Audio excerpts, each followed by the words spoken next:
PV അൻവറിന്റെ പരാതിയിൽ മുഖ്യമന്ത്രിയുടെ പൊളിറ്റിക്കൽ സെക്രട്ടറി പി ശശിക്കെതിരെ അന്വേഷണമില്ല എന്നതിൽ തീരുമാനമായിരിക്കുന്നു. അന്വേഷണം വേണ്ട എന്ന മുഖ്യമന്ത്രിയുടെ നിലപാട് സംസ്ഥാന സെക്രട്ടേറിയറ്റ് യോഗവും അംഗീകരിച്ചു. തൃശൂർ പൂരം കലക്കലിൽ ആഭ്യന്തര സെക്രട്ടറിയുടെ ശുപാർശയ്ക്കനുസരിച്ച് തുടർ നടപടി സ്വീകരിക്കും.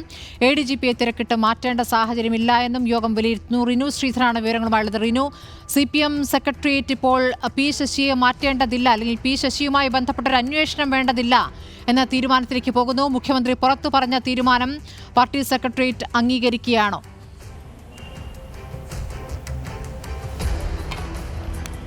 തീർച്ചയായും LDFിന്റെ തന്നെ ഒരു MLA ആയിട്ടുള്ള PV അൻവറിനെ തള്ളുന്ന നിലപാടാണ് കഴിഞ്ഞ ദിവസം മുഖ്യമന്ത്രി എടുത്തത്. അതേ നിലപാടിൽ തന്നെയാണ് CPIM ഉള്ളത്.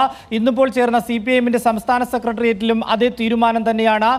അതായത് മുഖ്യമന്ത്രിയുടെ പൊളിറ്റിക്കൽ സെക്രട്ടറി ആയിട്ടുള്ള പി ശശിക്കെതിരെ ഒരു തരത്തിലുള്ള അന്വേഷണവും വേണ്ട, ഒരു നടപടിയും വേണ്ട എന്നുള്ള തരത്തിലേക്കാണ് ഇന്നത്തെ സെക്രട്ടേറിയറ്റ് യോഗത്തിലെ തീരുമാനം എന്നുള്ളതാണ്. ഒപ്പം ADGPയെയും സംരക്ഷിക്കുന്ന നിലപാട് മുഖ്യമന്ത്രി സ്വീകരിച്ചിരുന്നു. അതേ നിലപാട് തന്നെയാണ് CPIM സെക്രട്ടേറിയറ്റിലും ഇന്നത്തെ ഒരു തീരുമാനം. ADGPയെ മാറ്റേണ്ട സാഹചര്യമില്ല, അന്വേഷണ റിപ്പോർട്ട് വന്നതിന് ശേഷം തുടർ നടപടി എന്ത് എന്നുള്ളത് ആലോചിച്ചാൽ മതി എന്നുള്ളതാണ്. എന്തായാലും മുഖ്യമന്ത്രി എടുത്ത നിലപാടിനെ അപ്പാടെ അംഗീകരിക്കുന്ന ഒരു സാഹചര്യമാണ് CPIMന്റെ സംസ്ഥാന സെക്രട്ടേറിയറ്റിൽ നിന്നുണ്ടായിരിക്കുന്നത് എന്നുള്ളതാണ്. കഴിഞ്ഞ ദിവസം വാർത്താ സമ്മേളനത്തിൽ മുഖ്യമന്ത്രിയും ഇതേ നിലപാട് സ്വീകരിച്ചിരുന്നു.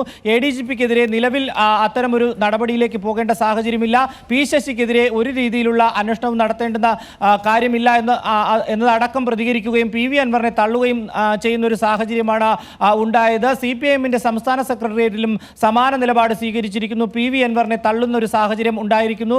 ഒരു തരത്തിലുള്ള അന്വേഷണവും പി ശശിക്കെതിരെ വേണ്ട എന്നുള്ളതാണ്. തൃശൂർ പൂരം കലക്കൽ ആഭ്യന്തര സെക്രട്ടറിയുടെ ശുപാർശയ്ക്ക് അടിസ്ഥാനമായിട്ടുള്ള ഒരു തീരുമാനം അത് സർക്കാർ എടുക്കും. അത്തരമൊരു തീരുമാനം എടുത്താൽ മതി മറ്റൊരു നടപടികളിലേക്ക് തന്നെ വരികയാണെങ്കിൽ ശശിയുമായി ബന്ധപ്പെട്ട ഗുരുതര ആരോപണങ്ങൾ PV അൻവർ പുറത്തു പറയുകയും പരാതി എഴുതി നൽകുമെന്ന് പറഞ്ഞ ആദ്യഘട്ടത്തിൽ നൽകിയില്ല, പിന്നീട് എഴുതി നൽകുന്നു, മുഖ്യമന്ത്രിക്കും പാർട്ടി സെക്രട്ടറിക്കും നൽകുന്നു എന്നുള്ള കാര്യങ്ങൾ പുറത്തു വരുന്നു.